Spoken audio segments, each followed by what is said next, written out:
So, thank you for anyone who has the time to stay. I understand if you don't, I know we're running late.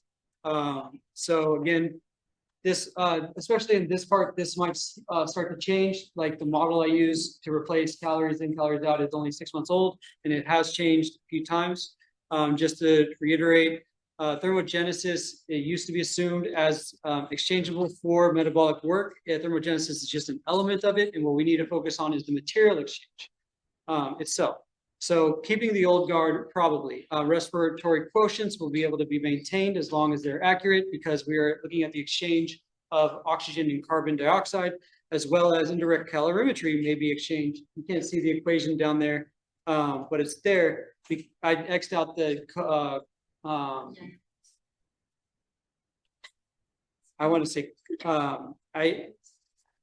constants, or edit out the numbers on front of the variables. Can't remember the name right now, because those are going to have probably changed. But the measurement of oxygen in and O2 out should still be a valid measurement in terms of something about metabolism. So we'll go over this as quickly as we can. The 4 laws of exercise science and introduction to exercise engineering. Exercise domains of improvement, including neuromuscular activation and ventilatory threshold training. Nutritional theory and the Graham standard. Logging tools and active logging. Advanced logging and privacy data, which we might just skip through, and then the actual models that we can use to interpret the data and what we can look for. So the 4 laws of exercise science, the first one is, as long as you're alive, you can get stronger. This assumes that in order to be alive, you have to use resources. And to stay alive, you have to recover those resources. And so in order to maintain life, you have to at least be able to recover a certain amount of resources. And that implies some kind of strength, mobility, or ability to gather. And law number 2, even genetically identical twins can respond to the same stimulus with different responses, because some people are twins and some people are twins. Just because even if they're purely identical, they don't eat the same food, they don't breathe the same air, they weren't in the same spaces, they could have a number of things that could have changed, even though we identify them as identical. Number 3, even though there would be so much variation, we are still bound by the laws of physics. We are not outside of the laws of physics. So the things that work outside of our body also work inside of our body. The problem is our definitions can get mixed up, and that's something that the WOC ironically talks about.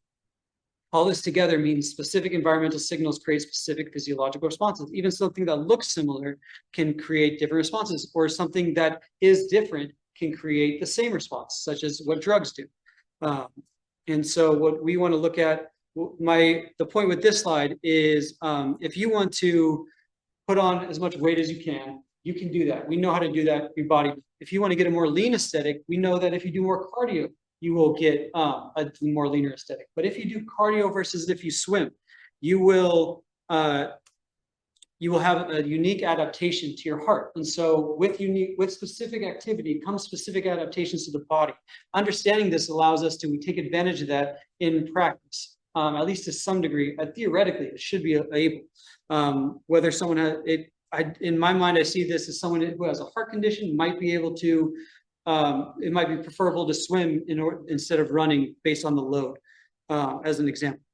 So this is just a better model of weight management. A better model of weight management is focused on the mitochondrial activation, the one that uses the actual acetyl chemical to start aerobic respiration. The idea behind somatic engineering is that your somatic nervous system is the only nervous system you can actually control. It's the only thing you control about your body. So how, with your body, do we get all these benefits? How do you create your body with just the control you have of your somatic nervous system? And so we do this with signaling engineering. And so what we want to do, like we said before, is we create a specific signal in order to create a specific response. And so before we get into those kind of examples, I wanted to go over these 4 laws and ask if there's any questions or comments. I want you to treat these as if I'm trying to say these are the laws of thermodynamics. I want you to break them, put them in the trash if they need to be. Any questions on this? Okay. If we have any questions as we keep going, just let me know. We're in the workshop portion, especially with this small class. We could take questions as we go. That would not be a problem. Can you yes. Can you just expand on?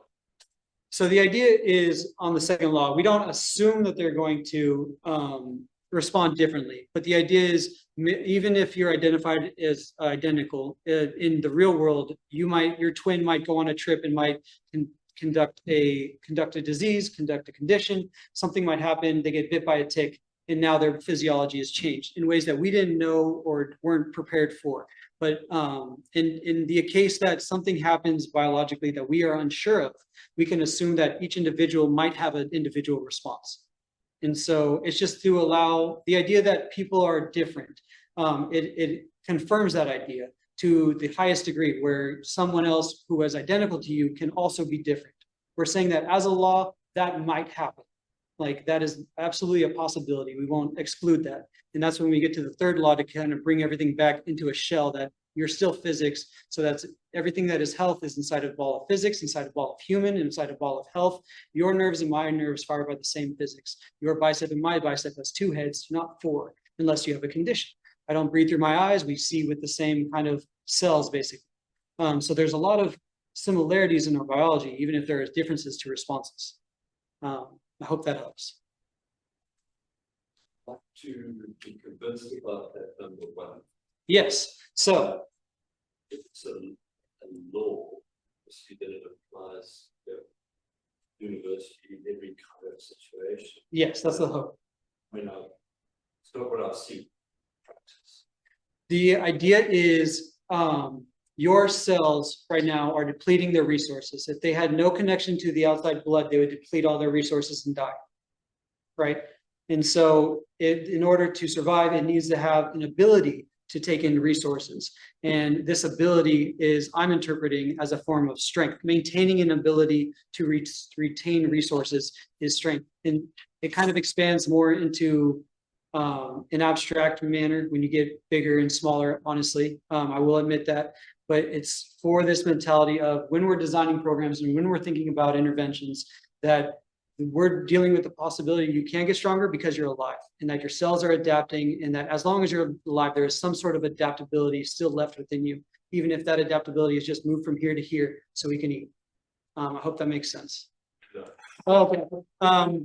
Yeah. Yeah, but okay. That's I love the pushback. I'm about it. Okay, that really comes down to this. It definitely comes down to the definition of strength. Yes. Yes. Right. This getting stronger at a cellular level. If getting stronger at a cellular level means having resources you no longer have. So like, if I don't have money and I get more money, I'm a little bit stronger. If I don't have food and I get a little food, now I'm stronger. So that continual resupply of nutrients is a form of strength, an ability of strength to gather the nutrients and use them properly and dispose of them where they need to go. And so in my mind, that's a strength, and it makes it easier using the word stronger, because that was a direct choice for the patient to client, because it's the idea that I can do this, I can get stronger. And that, yes, sir. No, I rambled, so it's fine.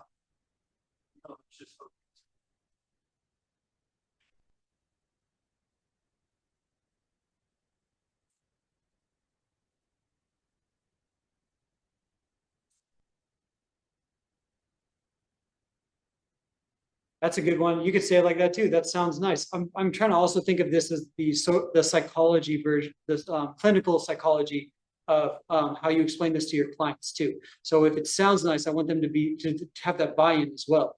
And so getting down to the specifics and to the buy-in, I do risk being oversimplifying and being false in the literal sense, in the same way that I'm criticizing the things today, which I think is funny, because I'm sure things that I promote will again be proven incorrect in 20, 50 years. I don't think I have all the right answers. But yes, recovering what was lost, I think, is a great way to think about it. I'll have to keep going, but these are great things. I'd love to keep talking about it later. So the 3 domains of improvement with somatic engineering is 3 ways we could think about how to improve the body. The first is neurological, developing skills, developing the communication to your muscles, to your bones for the coordination. That is highly adaptable, and it's great for activating mitochondria, which we'll get into. This is not considering the structure of the nerve. This is considering the communication of the nerve, and also the communication of hormones. This is about communication and activation. Slightly more on hormones. This is all still a work in progress. So the next one is structural integrity. We know structure of the muscle already. And just a fun fact I wanted to touch on is that muscles do not repair from micro tears. They genetically alter the myosin heads and they improve in size. That's from ACE's Advanced Exercise Physiology. When we're talking about structural integrity, we're not just talking about the muscle. We're talking about the cell wall. We're talking about the mitochondria. If it increases the ability of the structure to perform, that's what we're talking about. So bones being strong, nerves firing, increasing in myelination, mitochondria increasing in effectiveness as well. And this is for structural integrity. We want to be flexible and strong as well, flexible and strong. And the third domain is chemical, I call it biochemical exchange, and is essentially the transportation of everything. So there's the communication, there's the structure, but we still need that chemical exchange to happen in order for the nerve to fire, for the cell to be communicated to, for the protein to be assimilated. We need that sort of communication through the blood and into the cell. And so with this better model of body improvements, we can get down to just activation, sorry for the misspelling on neural, structural integrity and biochemical exchange. It's basically the three divisions I tied into. So you could also think of this as like, traditionally, this would be neuromuscular activation, this would be resistance training, and this would be cardio, traditionally. And I'm just trying to tie it into something, this I'm trying to get more scientific with the names and the descriptions as well. So, boom, boom. I had presenter notes. I think I wanted to retouch on acetyl. Oh, yes. Okay. So we're talking about acetyl use is essentially the main idea behind this exercise shift, especially for weight loss and weight management. The thermodynamic duality of macros in acetyl, they're either there for the static thermoregulation, which Max Rubner discovered, or they're there for the ATP resynthesis, which we discovered much later, that is used for muscle energy. So we want to increase the ability of the mitochondrial use of acetyl with exercise. And basically we want to improve the function of a mitochondria, improve the size, the density. I don't know if you can improve the size of them, but I mean more of the density and the ability of the mitochondria. Yes. We making more of them in series, and I'm assuming that since mitochondria have their own DNA, that each one of them can also adapt themselves and be improved. I'm assuming that just happens naturally while you're increasing in density or while you're using them, because even when exercises would be used that wouldn't necessarily increase in density, as long as they're activating the mitochondria, I would assume that it would have some sort of benefit to the mitochondria, to that activation mechanism. More what? Well, that would be metabolic demand. That would be exercise. That's simply exercise would increase mitochondrial demand and the need for resynthesizing ATP. And using that, we could take advantage of it to improve our domains. And improving our domains also improves the mitochondria. So when you get better at skills, structure, or exchange, we can assume that this is going to improve the mitochondria, if not directly, at least its supply. And so how we're going to do this is with some more engineering. We're not going to focus on the structure so much as we are going to be on the neuromuscular and the absorption. Neuromuscular activation is really great for brain health as well. Half the neurons in the brain are used just in the cerebellum, and that's used for balance and coordination. When learning a new skill, it goes deep in the brain into the hypothalamus, I believe. Hypothalamus or thalamus, coordinating the motor unit and the sensory unit and the cerebral cortex until that motor skill becomes learned, and then the hypothalamus or thalamus becomes much less activated. But so as we learn new skills, we get very much a deep activation of the brain. And so learning these, what does that look like? It's just learning how to play soccer, doing drills, practicing with friends, doing skills on your own until you become really good. Like this girl just absolutely schooling these people. More than just footwork, we got to think about arms as well. Basketball is great, low contact, great for dribbling, great for coordination. There's also other sports. Pickleball has become a lot more popular. It's the idea of movement and getting something engaging to the audience. Or dancing as well, or martial arts. I found this really nice Tai Chi GIF, and I think it can absolutely apply to neural activation. Learning any new skill would technically apply to this neural activation. It just depends on intensity. When we're weightlifting, one of the things we can do to activate more neuromuscular activation is variation. So one of them could be with water. having that kind of variation, or with powerlifting, the explosiveness creates a lot of neuromuscular facilitation and variation using new equipment, new grips, different kinds of tools creates that neuromuscular changes in stimulation. Cardio is a subgroup of exchange. We can divide it into aerobic and anaerobic. The anaerobic side is the phosphocreatine and anaerobic glycolysis. I have done some research into this, but I'm not going to talk about it today. Maybe next time, 2027. Today, we're just going to talk about ventilatory threshold training. It's something I've worked on probably the longest, and it's the idea I find the most favorable about increasing mitochondria. So at ventilatory threshold 1 and ventilatory threshold 2, there are noticeable changes in lactic acid production, and this can be inferred that the mitochondria are starting to struggle with how many resources they have to change. Mitochondria don't just do oxidative recovery, they also do anaerobic recovery. So the mitochondria are the powerhouse of the cell. They recover all forms of energy recovery, either directly with aerobic or indirectly through anaerobic. And so focusing on these ventilatory thresholds, we can infer that these are shifts in mitochondrial activation. And so moving between ventilatory threshold 2 and ventilatory threshold 1 would be the idea, instead of just mainly baselining on either ventilatory threshold 1 or ventilatory threshold 2, or a zone training where we would be like zone 2, long distance training would be between VT1 and VT2. Instead of maintaining that, we're going to look for an undulated movement. So we're going to try and raise up the intensity to like a treadmill. I usually do 7.5 as the heart rate climbs, and then you bring it back down to walking so the heart rate can go back down. And it's this undulation that helps our body, I think, have the best signal to understand what it's trying to do, as it is able to process that, okay, mitochondrial demand got really high, and then mitochondrial demand was able to recover. And the mitochondrial demand got really high. If we just went intense, intense, intense, I think there'd be too many signals across too many parts of the biology. Like the muscles need to get stronger, the nerves need to fire faster, and the mitochondria need to go. And so the body doesn't know where to put its resources. I think they would all be in competition with each other. So this is trying to limit it to 30 minutes. An example of what a program would look like, or a really long-term program. I have them in leveled stages. And so that way each person can kind of go between each level. You can find these Google Docs, but essentially it is trying to build off of American Council on Exercise's cardiovascular recommendations of doing a 2-to-1 rest to work or walk to run, building up to a 1-to-1.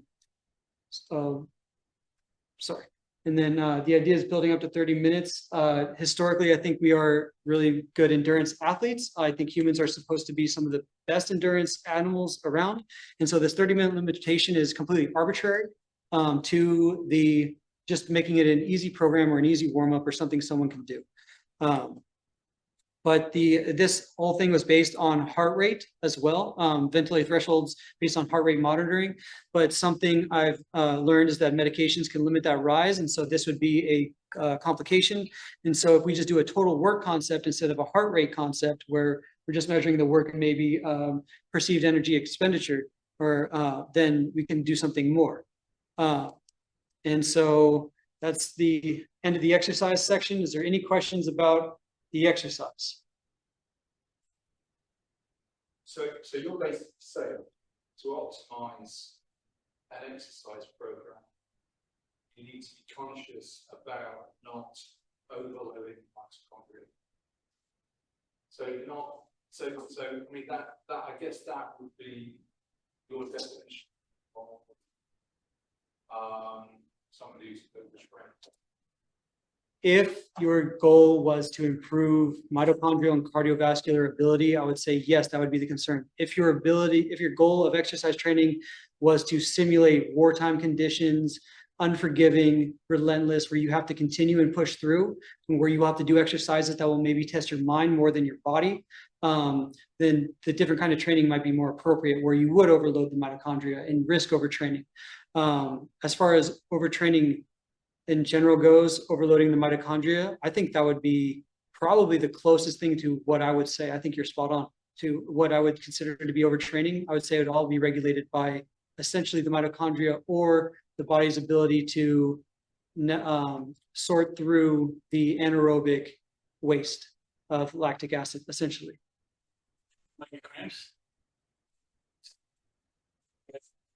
I hear it's more neurological, which also I hear anaerobic glycolysis is not limited by your actual muscle stores of glycogen. It's limited by your ability of action potential transfer across your T tubules.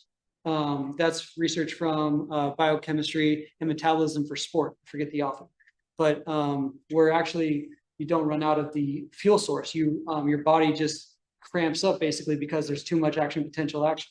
And so I've heard action potential is also from neurological. I'm not sure. I haven't done the research or literature, so I'm unsure. Then after this, we'll get into nutrition, and this is going to be the big thing. How much time do I have just to check?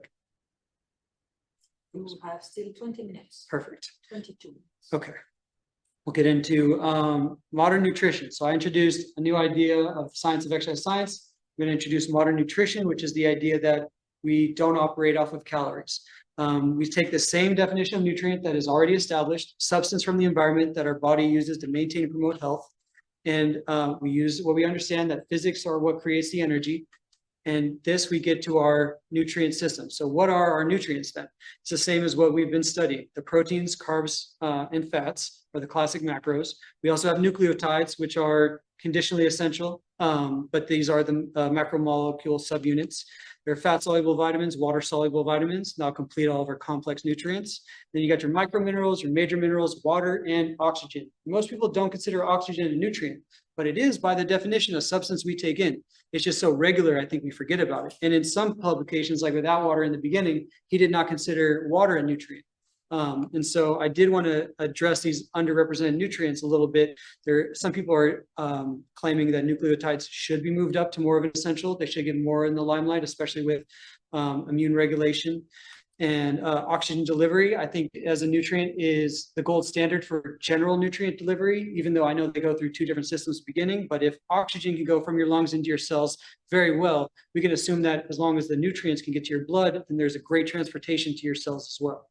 And they use different channels, but at least in the beginning, we could assume if oxygen can get there, which all cells need, then we have the nutrients should be able to get there. If that changes, we can start to identify why. And water, just in case, because about water, I made sure to put it in here. And this is something that is quite controversial. And I've been to chemistry conferences about this because they don't consider light a substance. But light is a nutrient under this definition.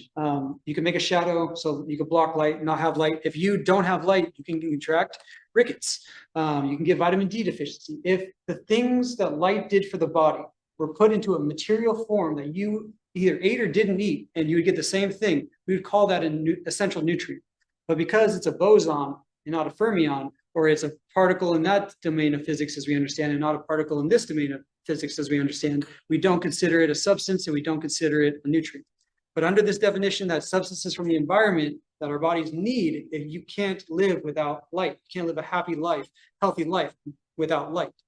And so I would consider 11 essential nutrients as part of modern nutrition, where it would be these, where we're measuring the intake in grams and micrograms, and the vitamin, the light may have to be adjusted based on how much pre-vitamin D it creates.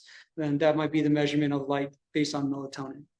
And I think we will get to questions in just a second. So weight gain and obesity occurs with oversaturation of these acetochemicals, essentially. What we want to do is find that curve where we're not oversaturating, we're getting what the body needs, and not going beyond them.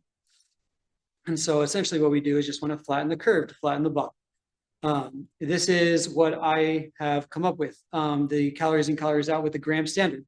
So this is my current working model. I'll show you the evidence I have for it right now. The only one I want to work on is calories. I will bring this up again in a second. But this is the general idea. This is the protein is developed from recent perspectives regarding the role of dietary protein from Tanner Stokes et al. And the nutrition is actually, I'm going to be honest, I haven't read a lot of the fat recommendations except for the just general references where they say for athletes not to go below 0.5 grams per kilogram per day. Some of them even recommend not below 1 gram per kilogram per day. And I'm not too sure about carbohydrates. I still need to do research because some go as high as 7 to 11 times the amount of protein intake. My original models were based off of apparently mice models where when carbohydrates help increase protein uptake is in mice models, according to Tanner Stokes, and not necessarily prevalent in human models. But this is also time for questions on this as well.